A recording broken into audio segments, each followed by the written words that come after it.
She was sitting on the floor of a hospital hallway at 3 in the morning, in her white coat, stethoscope still around her neck, holding a 4-page report that she had already read 6 times. And every single time it said the same thing. Her son was dying. 12 years old. A black boy who still asked for pancakes on Saturday mornings, who filled sketchbooks with drawings of a man he had never met, who had his mother's strength and his father's eyes, and absolutely no idea that those eyes belonged to one of the most feared men in Los Angeles. Naomi Carter had kept that secret for 12 years. She had built her entire life around it. She had disappeared. She had survived. She had raised that boy alone with nothing but her own 2 hands and the quiet, devastating discipline of a woman who had decided that love was something she could outrun. She was wrong. Because now the donor database had returned 0 matches.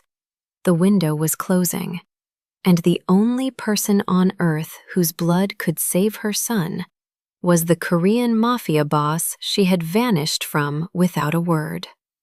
Kang Jae-won, a man with dragon tattoos rising up his neck, a man whose silence was more dangerous than other men's rage, a man who had spent 12 years not knowing he had a son.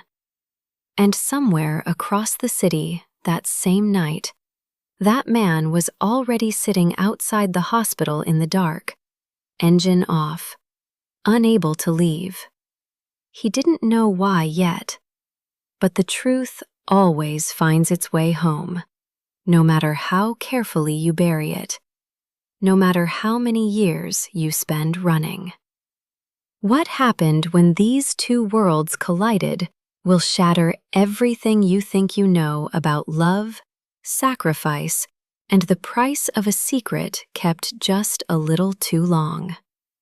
Before starting the story, comment down below where you are watching from and what time it is there. If stories of karma, love, and hidden truths move you, leave a like. Be sure to subscribe to the channel and click join to become a member and help our channel. There is a kind of silence that hospitals manufacture on purpose. The lights never fully dim, the machines never fully stop, and somewhere between the hum of the ventilation system and the soft squeak of rubber soles on linoleum, the night shifts forward without permission, without ceremony, without asking anyone if they are ready. Naomi Carter had worked in that silence for 11 years. She knew how to move through it. She knew how to wear it like a second skin, the way a doctor learns to carry catastrophe without letting it show on her face. Because the moment it shows, the family in the hallway collapses. And then there are 2 people who need saving instead of 1. She was good at that. She had always been good at that. What she was not good at, what she had never been good at, no matter how many years she spent pretending otherwise, was the particular silence that lived inside her own chest. The one that had been there since the night she packed 2 bags, called no one, and disappeared from a life she had loved with a completeness that still frightened her when she let herself remember it. She did not let herself remember it often. Tonight, she had no choice. The report in her hands was 4 pages long. She had read it 6 times. It said the same thing all 6 times. Marcus, her son, her 12-year-old son who still drew in the margins of his homework, who still asked for pancakes on Saturday mornings, who had started to get that look in his eyes lately, that look like he was trying to solve a problem he didn't have the vocabulary for yet. Marcus had a form of leukemia so rare that the standard donor database had returned exactly 0 compatible matches. The oncologist had explained this with the practiced gentleness of someone who had delivered this particular kind of news before. There were options, he said. There were things they could try, But without a bone marrow donor with the right genetic profile, without someone whose biology matched Marcus at the cellular level, the window was closing. 12 to 14 days. That was the window. Naomi stood in the hallway outside her son's room and pressed her back against the wall and slid, very slowly, until she was sitting on the cold hospital floor. She was still in her white coat. She still had her stethoscope around her neck. She was still, technically, on duty. None of that mattered right now. Through the small rectangular window in the door, she could see Marcus sleeping. He had his sketchbook open on his lap, the way he always did. Even in sleep, even in the middle of a hospital stay, he held onto that book like it was the one thing keeping him anchored to the world he was supposed to still be living in. She could not see the page from where she sat, but she knew what was on it. She had seen it 100 times. The tall figure, the strong jaw, the lines on the neck that Marcus had always drawn as swirls and patterns. Because how would a 12-year-old boy know what a tattoo looked like from descriptions he had never been given? He drew the man the way imagination draws what it is missing. With longing, with precision, with a child's absolute certainty that the thing he had never seen must look exactly like this. Naomi closed her eyes. She had made a decision, 12 years ago, in a moment of genuine terror. She had been 26 years old and 4 weeks pregnant, and she had just overheard a conversation she was never supposed to hear. A conversation about what happened to the people who got close to Kang Jae-won when his enemies wanted to send a message. She had packed those 2 bags, and she had made herself into someone who had never loved him. Because that was the only way she knew how to keep what was growing inside her safe. She had never second-guessed it. Not once. Not on the hard nights. Not on the birthdays when Marcus asked why other kids had 2 parents and he only had her. Not on the quiet evenings when she sat alone after he went to sleep, and the silence inside her chest got loud. She second-guessed it now. She pulled out her phone. Her hands were steady. They were always steady. She had trained them to be. She typed the name she had not typed in 12 years into a search bar. And she waited. And the results loaded. And there he was. A photograph. Taken recently. From a distance. The way photographs of men like him were always taken. And Naomi looked at the strong jaw and the neck and understood, with a slow and shattering clarity, exactly where her son had learned to draw. She did not sleep that night. She sat in the chair beside Marcus's bed and watched him breathe, and counted the seconds between each inhale, the way she had when he was a newborn and she was still learning that love could make a person irrational, could make a pediatrician, someone who knew better, someone who had studied the science of breathing in infants, sit awake in the dark, counting anyway, just to be sure, just to be there if it stopped. He had her nose, her mother's cheekbones, but the eyes, those slightly tilted, quietly watchful eyes, those had never come from her side of anything. She had spent 12 years telling herself they were simply his own. That some children arrived with features that belonged entirely to themselves. That genetics was not always a map you could read. She had been lying to herself. She understood that now with the particular cruelty of understanding that arrives too late to change what was done, but just early enough to witness the full cost of it. By the time the morning light began to press through the blinds, she had made 2 decisions. The first was that she was going to find Kang Jae-won. The second was that she was not going to pretend, not even for a moment, that this was going to be simple. Men like him did not have front doors. They did not have listed numbers. or office hours, or the kind of availability that the rest of the world took for granted. They had layers. They had people whose entire function was to make sure that the wrong person never got close enough to matter. Naomi had spent 12 years making herself the wrong person. Now she needed to become someone else entirely.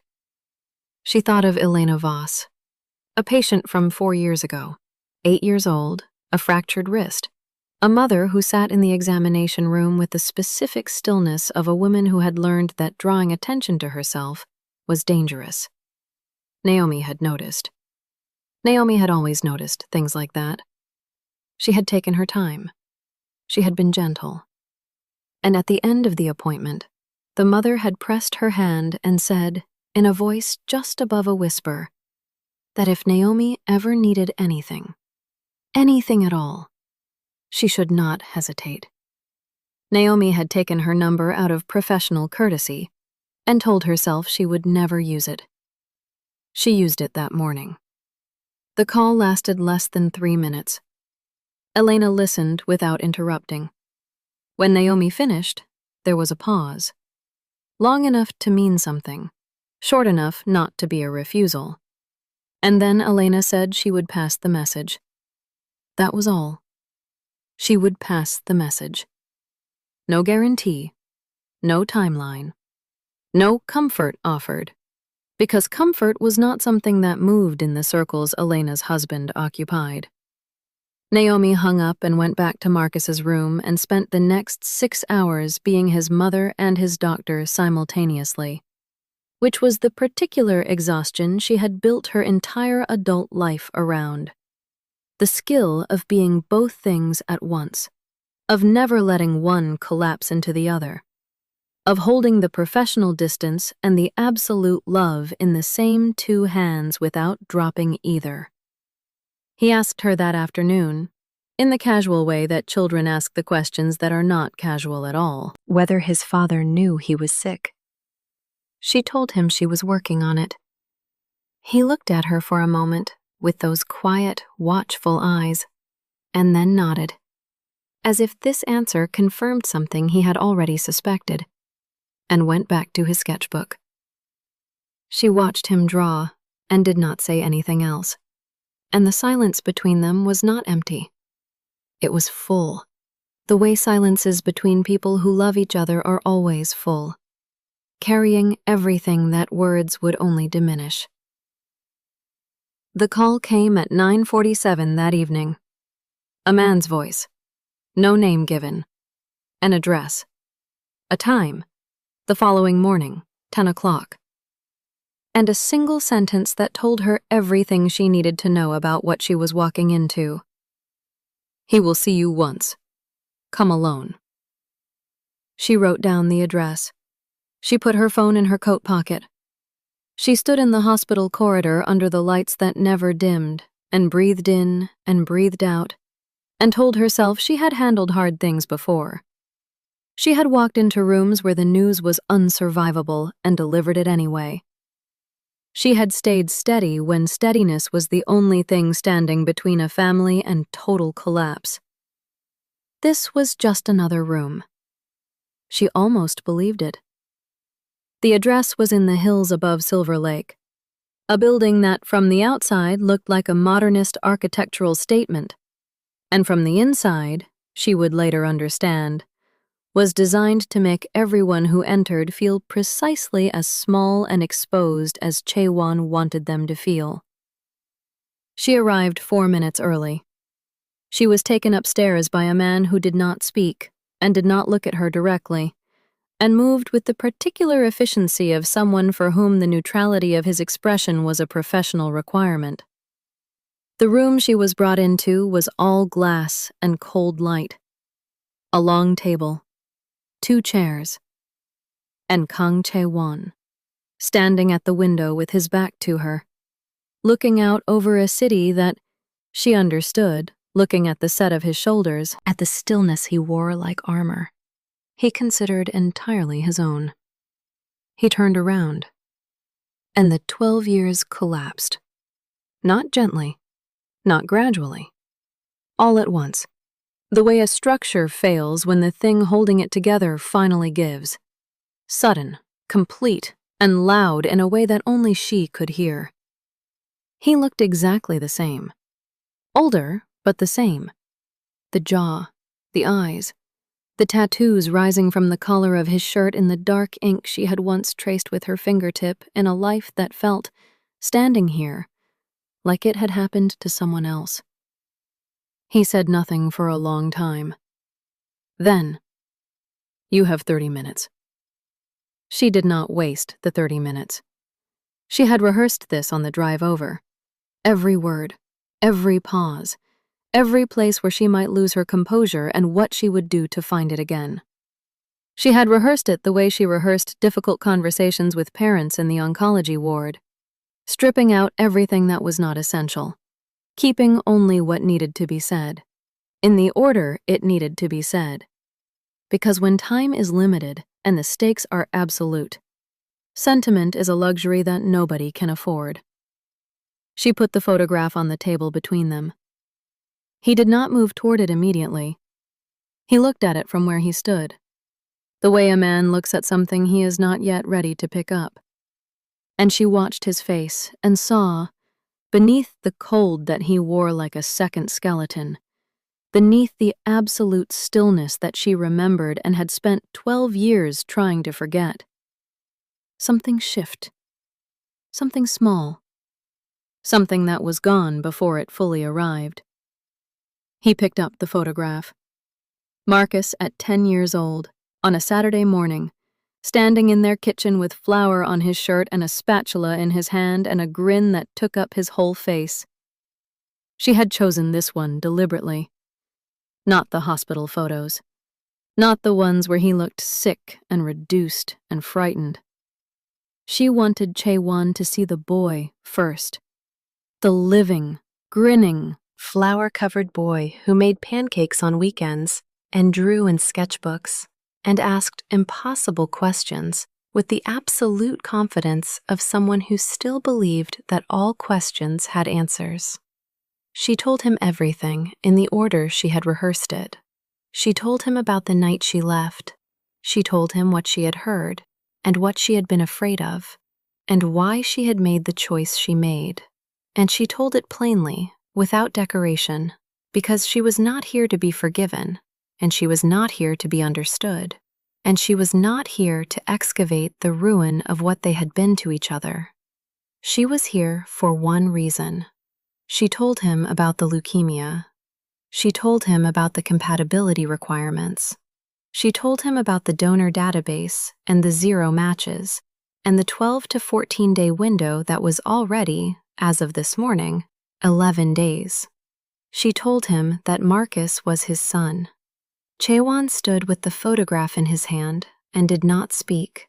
His face did not change, not visibly, not in any way that someone who didn't know him would have been able to read. But she had known him. She had known this face in the dark and in the morning, and in the unguarded moments that men like him allowed almost no one to witness. And she could see it. The thing moving behind his eyes. The thing that had no name in the language of the world he had built around himself. Because that world had no vocabulary for this. It had never needed one. He set the photograph down. He walked to the window. For a long time he said nothing.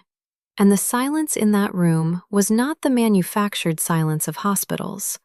It was older than that, heavier than that.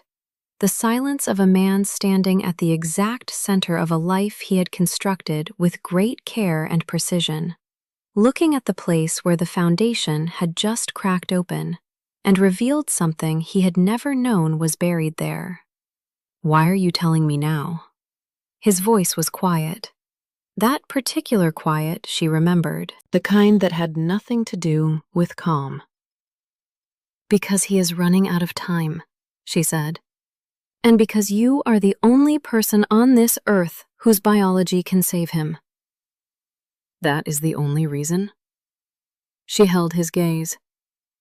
"That is the reason I'm standing in this room." He turned back to the window. She waited.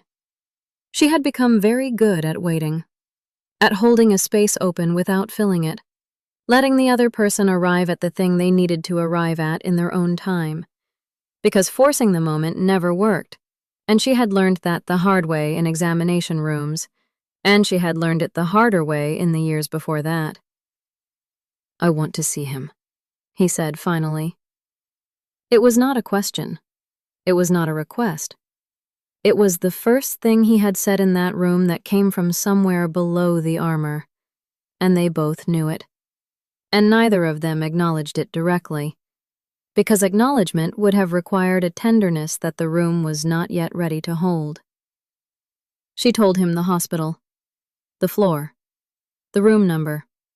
She told him visiting hours, and then, because she understood who she was talking to, she told him it didn't matter, that she would make sure he could come outside of them.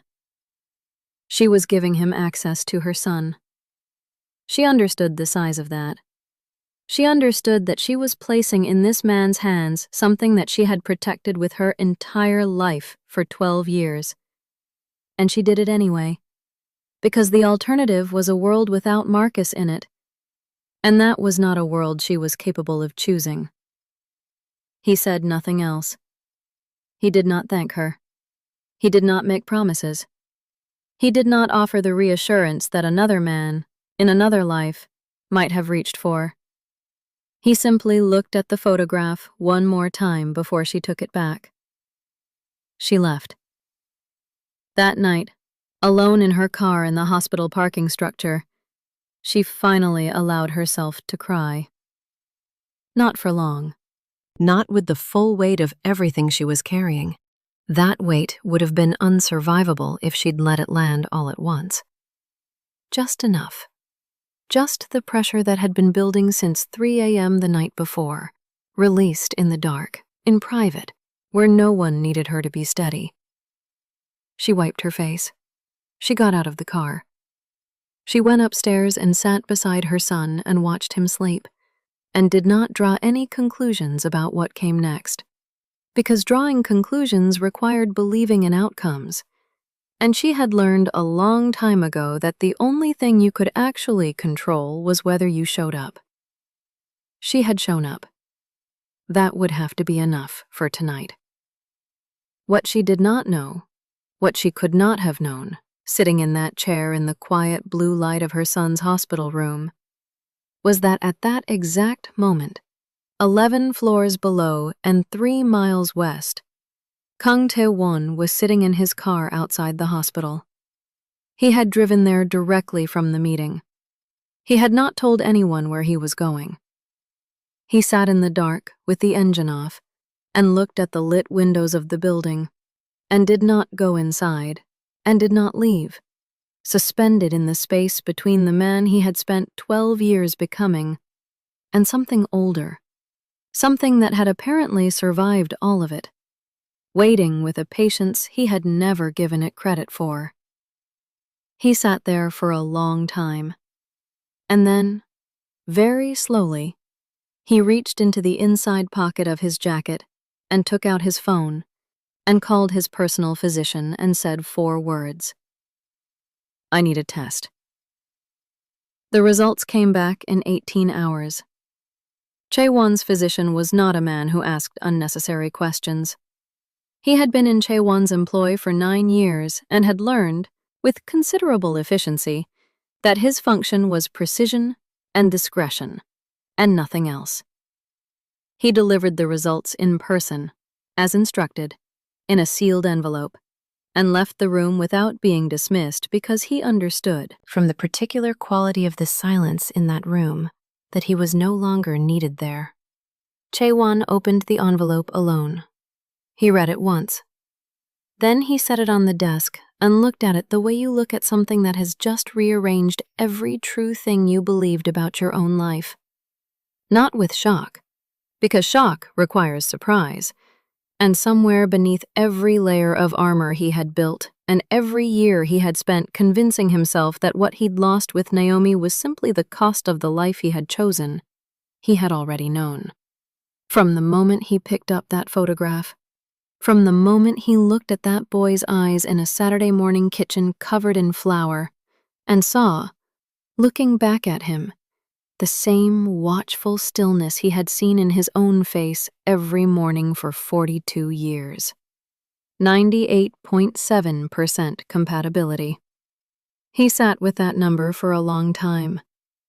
He sat with what it meant scientifically, which was that his bone marrow could save his son's life. And he sat with what it meant in every other way, which was larger and heavier, and did not fit inside any category his life had previously made room for. He had built an empire on the principle that attachment was a liability. He had watched men destroyed by the things they loved, had, in some cases, been the instrument of that destruction. And he had drawn his conclusions early and held them without exception. He did not love things he could not afford to lose.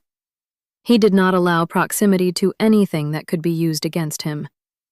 He had maintained this with a consistency that his enemies respected and his allies feared, and that he himself had come to think of not as coldness, but as clarity. He understood, sitting alone with that envelope, that he had been wrong. Not about the danger. The danger was real. It had always been real, and what happened next would confirm that with a swiftness that left no room for doubt. But he had been wrong about the math. He had calculated the cost of loving something and decided it was too high. And what he had not accounted for, what no version of that calculation had ever included, was the cost of not knowing. The 12 years of not knowing. The boy in the hospital bed who had drawn his father's face from imagination alone and gotten it right. That cost had no number. It simply sat inside him like something structural, like something that had always been there and had only now become visible. He picked up the phone. He made 2 calls. The first was to the hospital. He gave his name, his real name, not the one his business associates used, and asked to be connected to Dr. Naomi Carter. When she answered, her voice carried that steadiness he remembered, that particular steadiness that he had once understood was not the absence of feeling, but its most disciplined form. He said, "The test came back." She said, "I know." A pause. And then, because there was no architecture in either of their vocabularies for what this moment actually was, he said simply, "Tell me what they need me to do." The second call was the one that nobody heard. Park Sung-ho had been a problem for 11 years. He was the kind of problem that never fully resolved. Persistent, adaptive, fueled by a grievance so old it had calcified into identity. He had spent the better part of a decade looking for the precise leverage point that would give him what he wanted, which was not money and was not territory, but was, in the specific and consuming way of men who have made an enemy of their entire reason for existing, simply the satisfaction of watching Jae-won lose something. He found it within 48 hours of Jae-won's first appearance at the hospital.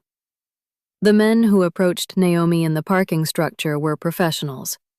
Not violent, not yet, but carrying the unmistakable weight of a message that did not need to be spoken in full to be understood completely.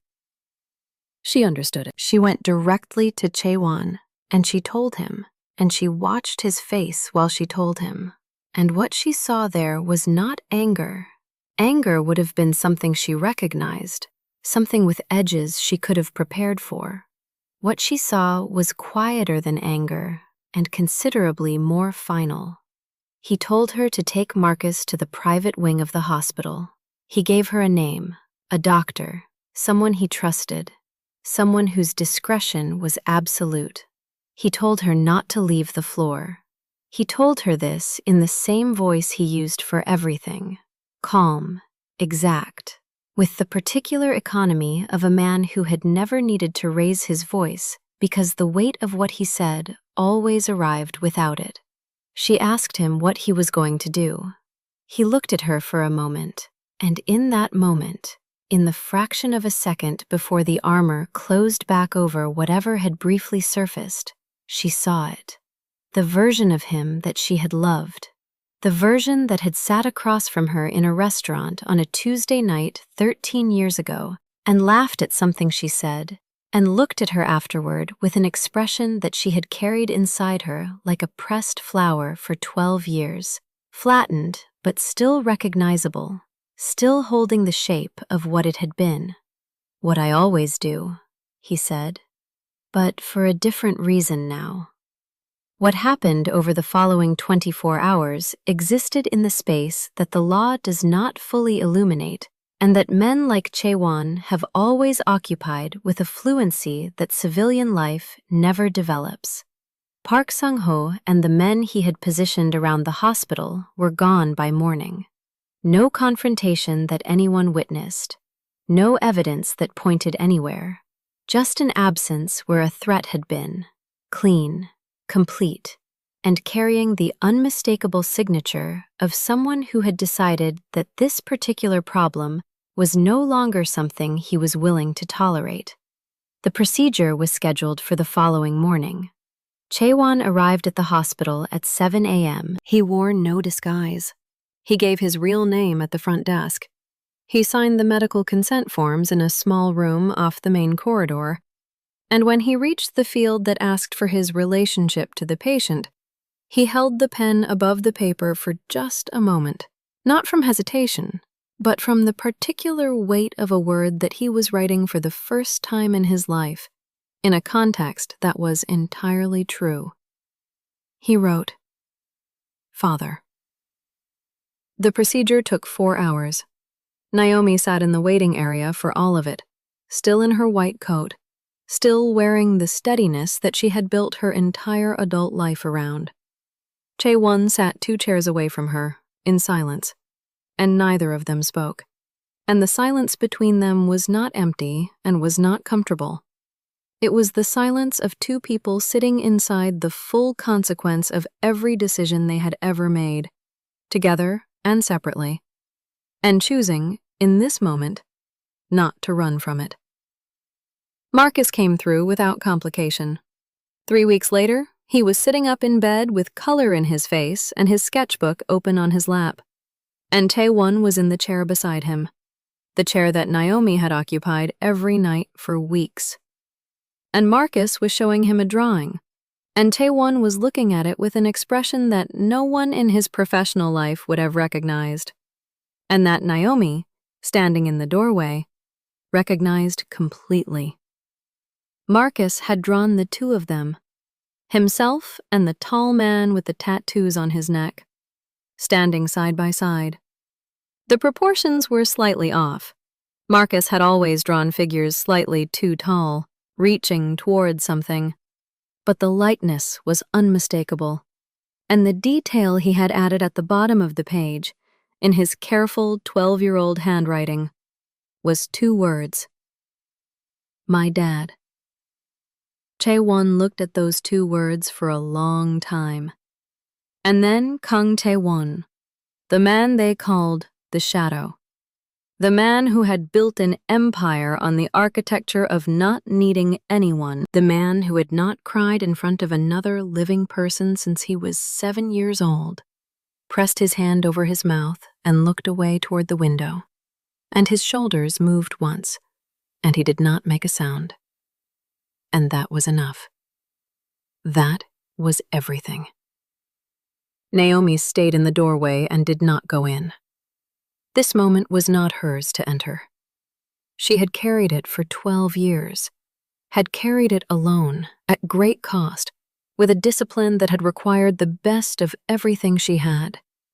She could afford, now, to set it down, to stand in the doorway of a room where her son was alive and learning the face of his father, and simply breathe, and let the story be what it had always been trying to become. Not a tragedy that was avoided, a family that was found. If this story moved you, stop for a moment and reflect. Have you ever made a decision out of fear to protect someone you loved and spent years wondering if it was the right one? Or if the silence cost more than the truth ever would have? And if you have ever felt like you were carrying something alone that was never meant to be carried alone, what finally made you put it down? Tell us your experiences and feelings in the comments. We read them all. And if you believe in stories about redemption, truth, and the love that survives everything we put it through, leave a like, be sure to subscribe to the channel, and click Join to become a part of our community and help the channel.